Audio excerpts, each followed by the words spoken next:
pouvoir passer à l'article, on va dire, dans lequel je suis le plus fier de ce mois-ci, je trouve. Déjà parce que j'ai pu le faire avec quelqu'un de qualité. C'est honoré de le faire. Les émotions, faut-il en avoir honte? Les émotions sont quelque chose de bien compliqué dans la vie, mais peuvent être utiles. Sauf que là où certains les montrent parfois un peu trop, d'autres ont tendance à les cacher, voire à les refouler. Mathieu s'est donc posé une question et c'est en compagnie de Madame Famille qu'il va vous proposer une réponse subjective à cette interrogation. Faut-il avoir honte de ses émotions? Parfois, avec un ami, on se pose une question qui peut paraître simple en premier abord, mais qui pousse toujours à la réflexion. Et cette fois-ci, j'ai décidé de partager un de mes raisonnements avec vous sur la question: faut-il avoir honte de ses émotions? Pour cela, nous allons étudier la question sous deux formes. Nous allons en premier lieu étudier si nous devons avoir honte de l'émotion en elle-même, avant de nous intéresser à la deuxième forme de la question, sur le fait d'avoir honte des actions que nous réalisons en lien avec nos émotions. Mais tout d'abord, définissons rapidement ce qu'est une émotion. Donc une émotion peut se caractériser par un état affectif ponctuel assez intense, donnant lieu à des manifestations physiques ou sensibles, comme des rougissements, une pâleur, l'accélération du pouls, des papillons dans le ventre. Donc être joyeux est une émotion, tout comme être en colère. Ne les confondez pas avec les sentiments. Un sentiment est un état affectif durable dont on a conscience et pouvant évoluer au fil du temps. Mais les deux sont liés. Si vous éprouvez une émotion de joie envers une personne, vous pourrez développer un sentiment de confiance envers elle, voire plus. De même, voyons un peu plus en détail ce qu'on veut dire par honte. La honte, c'est la peur de dire ou de montrer quelque chose car on craint le jugement d'autrui. On se juge soi-même, pensant que cela va rapporter une réaction négative. Selon moi, il y a deux sortes de honte relatives à cette question. La honte de l'émotion en elle-même, comme être heureux dans un moment de tristesse socialement déterminé, et la honte des actes liés à cette émotion, comme casser un objet dans un élan de colère. Partons d'abord sur le premier type de honte mentionnée. Cette honte ressentie peut parfois pousser les personnes à cacher l'émotion qu'elles éprouvent et à afficher une autre émotion que celle qu'elles ressentent réellement, au point de n'être qu'une façade d'elles-mêmes. Selon mon expérience personnelle, je dirais que c'est surtout l'émotion de la tristesse dont les humains ont le plus honte et veulent à tout prix cacher. Mais les personnes ont besoin de réconfort si elles veulent aller de l'avant. Sauf que si ces mêmes personnes n'affichent qu'une façade, un sourire, sans rien laisser paraître de leur mal-être, comment pouvons-nous savoir qu'elles vont mal? Nous n'en saurions rien et nous ne pourrons rien faire pour les aider.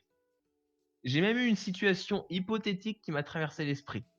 Et si en fait, toutes les personnes à qui je parlais étaient tristes mais n'affichaient qu'une façade?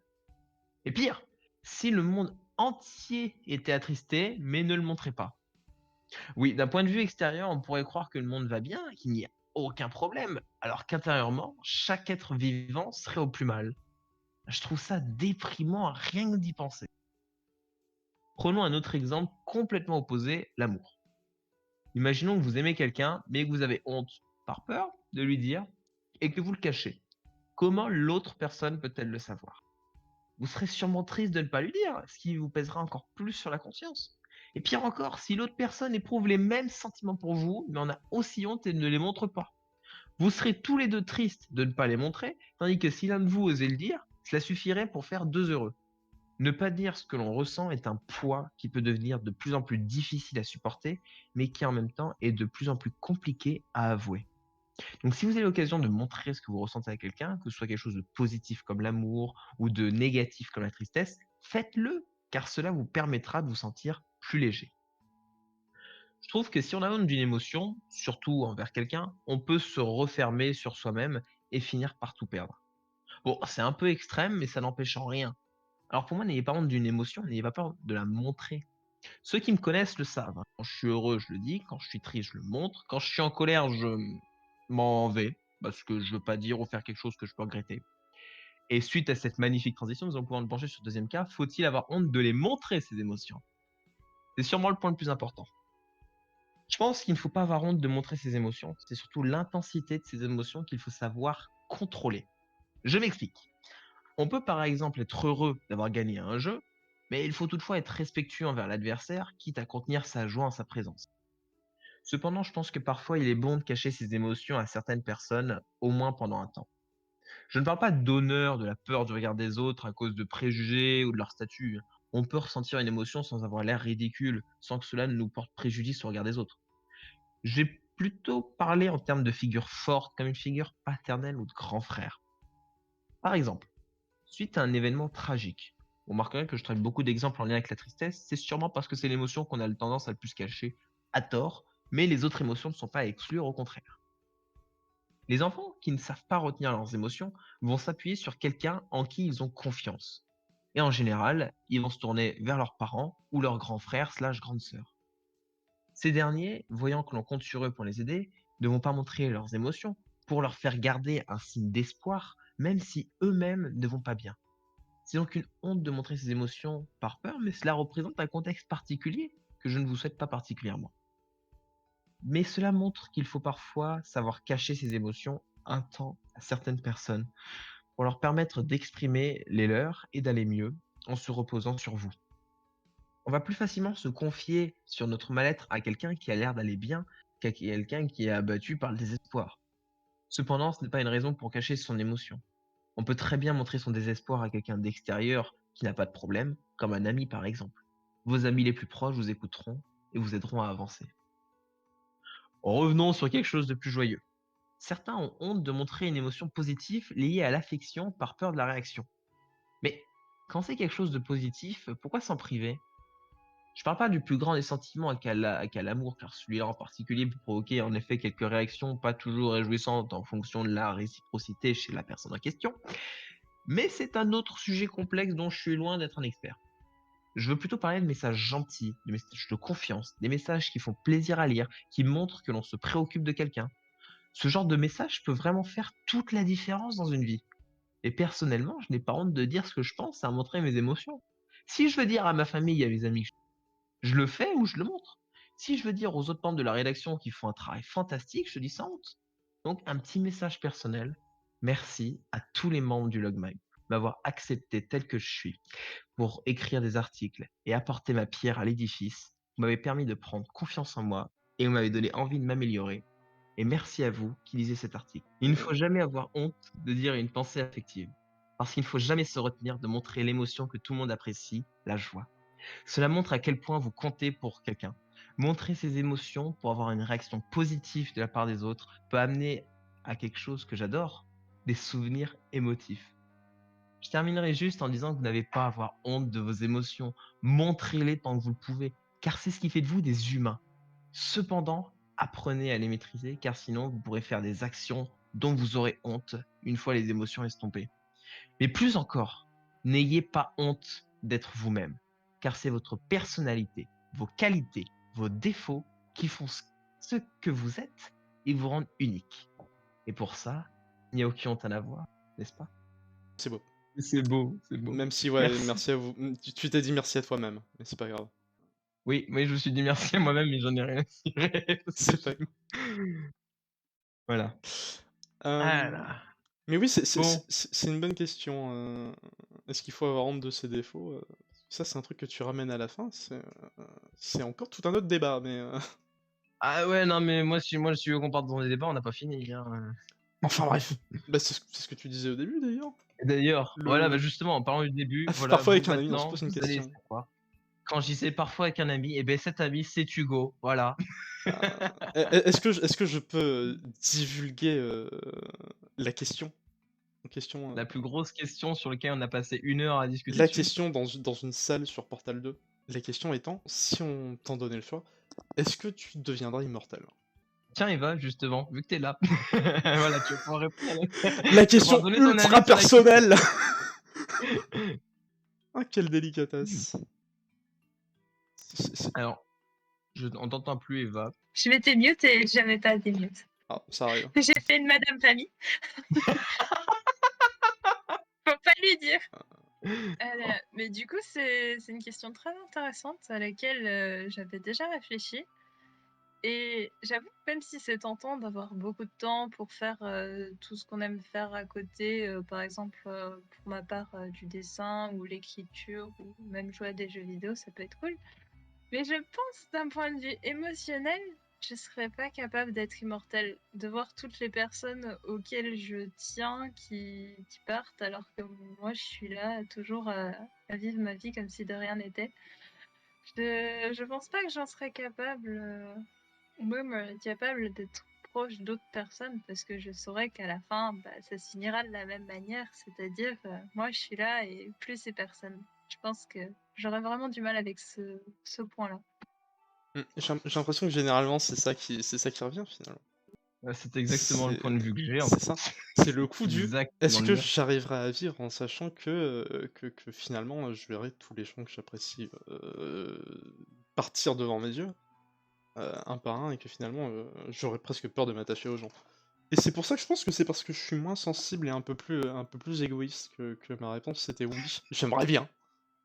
Parce qu'il y a une infinité de choses à faire dans l'univers et finalement, Ah bon, bah à côté, dans le chat aussi, ça te suit Hugo, hein. Il y en a qui disent moi j'y arriverai perso, moi je c'est sais ça. pas, je voudrais être Et puis immortel. il y a un truc que Mais pas de cœur. il y a un truc que je me dis, dit comme ça paraît absolument horrible, et c'est peut-être parce que d'une certaine façon ça l'est, mais finalement, une fois qu'on devient un être immortel, est-ce qu'on a toujours la même vision de l'humanité?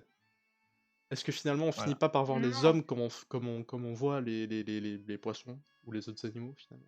Est-ce que perdre un humain, ça serait pas comme perdre un chat? C'est triste, mais c'est moins triste que de perdre un proche, quoi. Je trouve qu'on est en train de s'embarquer dans le sujet, on est parti complètement sur un autre débat, on est Et complètement C'est ça, parti. Au revoir c'est l'article. parti là. MDR. C'était sympa. C'est ça, c'était sympa, maintenant on va parler d'autre chose.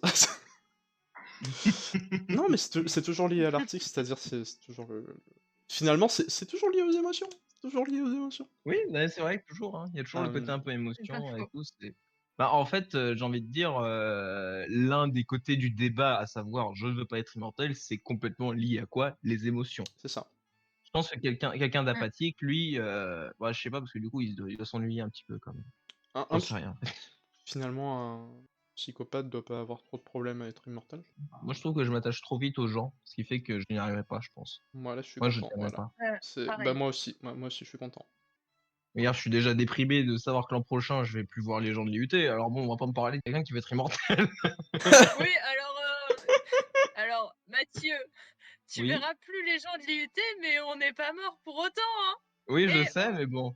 En vrai, je serai à 15 mètres, hein. Puis Enfin 150 puisse plutôt, j'en votre sais âme rien. reposer en paix. On est vivant, Mathieu! il veut se débarrasser de nous là. Et oh, Ah mais c'est Non, non, ça, j'ai jamais dit ça. c'est Non, honteux, je continuerai. c'est Non, honteux! ça c'est juste, on va dire, ma difficulté, on va dire, à réussir à Mais oui, continuer une relation, l'attachement enfin émotionnel, relation, une socialité, le détachement ouais, non émotionnel. j'y arrive. De toute façon, c'est un travail que je fais, que je vais essayer de m'efforcer de faire, parce que ben, c'est toujours quelque chose de positif, une fois, de pouvoir en discuter avec d'autres personnes. Bon, sinon, vite fait, vous en pensez quoi de l'article? Parce que là, on part sur les autres trucs, mais on a pas... ouais, c'est ça. Je vais être vexé, moi, à force. L'article Mais c'est non, mais non. bah, le truc c'est que bon, je suis très d'accord avec le prémisse finalement. Donc c'est vrai que j'ai du mal à trouver des contre-exemples.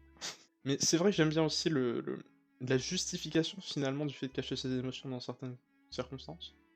Hmm. Ça ajoute un petit peu de poivre, dans le sens où c'est vrai qu'il y a des situations où on peut se demander réellement si cacher ses émotions c'est une bonne chose. Non, mais je trouve que l'article est très bien et il décrit en fait différentes parties. En fait, le côté où on cache les émotions et le côté où, bah, en fait, peut-être pas les cacher. Il montre les deux points de vue, en fait, et c'est assez sympa. Et je trouve que je me reconnais aussi parfois dans certains points. Mm. Et même si je suis du côté à dire faut pas avoir honte de ses émotions, je l'avoue, des fois, ça m'arrive de cacher mes émotions dans certaines situations, comme expliqué un peu plus tôt, les situations où, entre guillemets, il faut être fort pour les autres et Mm. essayer de gérer la situation. Et encore une fois, si on fait tout Hmm. ça, on vit dans une dystopie.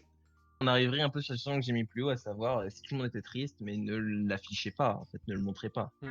Donc c'est un point de vue absurde, on va dire, parce que bon, ça de là, ce serait vraiment un truc déprimant. Mais disons que c'est dans un endroit auquel on pourrait finir si tout le monde faisait ça. Pas forcément directement lié, mais c'est vrai que ce passage-là, ça m'a fait penser, et du coup, Je sais plus peut-être si t'as vu finir cette son saison-là, truc mais en un me épisode demandant. de Doctor Who. Peut-être. Où, où c'est des machines qui éliminent tous les êtres humains qui montrent des émotions négatives. Ah oui, Et, oui, je vois. et du coup, finalement, l'obligation de cacher ses émotions. Peut-être cet épisode était-il une métaphore des attentes sociales. Surtout que c'est une série britannique, donc en vrai ça colle totalement. Donc, ah, peut-être, hein, en vrai. Mais ouais. Et puis c'est vrai que c'est un truc plus culturel. Il y a des cultures où cacher ses émotions c'est pareil absurde, et il y en a d'autres où c'est presque la norme. C'est un sujet intéressant, et tu l'as bien attaqué. Bah, merci. Et bien Je de suis rien. d'accord. Non, c'est vrai que j'ai voulu prendre des points, etc. Bon, il y a des moments donnés. Alors, en fait, ce que on va dire, ce qui a été fait là-dedans, c'est que il y a des moments donnés où je suis vraiment parti sur des aspects, bon, de la vie que j'ai vécu là-dedans, sans pour autant rentrer dans le personnel, dans Ouais. le sens étaler ma vie dessus. Je veux dire, là, quand on va parler de figure, la grande figure, grand frère, grande sœur, qui doit être, on va dire, fort pour les autres, on va dire que je l'ai vécu, mais Ouais. j'ai Mais t'es pas rentré dans préféré le quand même. détail, ouais. Je suis pas rentré dans le détail parce que là, en fait, déjà parce que ça passait dans leur sujet un petit peu quand même. On a Oui. autre chose à faire que de raconter.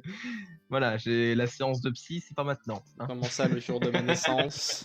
Je suis né à un très jeune âge. Cet article, on va plutôt le voir, etc. Et Madame Famille va sûrement dire la même chose. C'est que c'est approximativement que de mon point de vue. Mhm. Et là où ce qu'elle m'a aidé, ou là où elle a surtout travaillé, etc., c'était surtout sur retravailler la façon dont est écrit chaque phrase bien plus en détail afin de mieux faire ressortir le côté, on va dire, émotif, un petit peu et les points de vue sur la honte de l'émotion afin limite d'un peu plus impliquer la personne à l'intérieur. Ce qui fait réellement que, je veux dire, ça aurait été que moi qui l'ai écrit, il y aurait eu une grande différence, même si peut-être que tous les points qui ont été cités auraient été retrouvés, mais peut-être pas mis de la même manière. Bref, tu sais ce que tu veux dire, mais tu sais pas parler. Merci, sympa. Voilà, petit résumé. Allez, Vous En avez vrai, le je trouve temps. qu'on peut faire un beau lien avec ton article, Eva, sur l'hypersensibilité. c'est pour ça que dans mon article, d'ailleurs, j'ai renvoyé sur le tien, parce qu'au final, bah, les deux se ressemblaient un petit peu, et il y avait des choses que j'abordais un peu dans le mien, qui étaient abordées dans le tien, plus en détail, donc c'est pas plus mal. On a des articles qui se complètent. Voilà, c'est ça. Non, surtout qu'en fait, on a eu, on va dire, deux points de vue, parce que toi, c'était surtout expliquer ce qu'est l'hypersensibilité émotionnelle, on va dire, et un peu et définir ce que ça donne dans la vie de tous les jours. Alors que moi, c'est surtout une question que je pose sur à peu près tout le monde. Parce que là où tout le monde a des émotions, tout le monde n'est pas forcément hypersensible. C'est ça. Et c'est vrai que l'expression des Bon. émotions dans le cas de l'hypersensibilité, c'est encore une autre affaire, du coup. Ce qui fait que j'ai beaucoup aimé, du coup, écrire cet article de mon côté. Bien, j'imagine. Bah, tant mieux. Et du Ouais, coup, tant mieux. merci madame d'avoir accepté réellement de le coécrire avec moi. Si Enfin, vous m'entendez un jour. ça.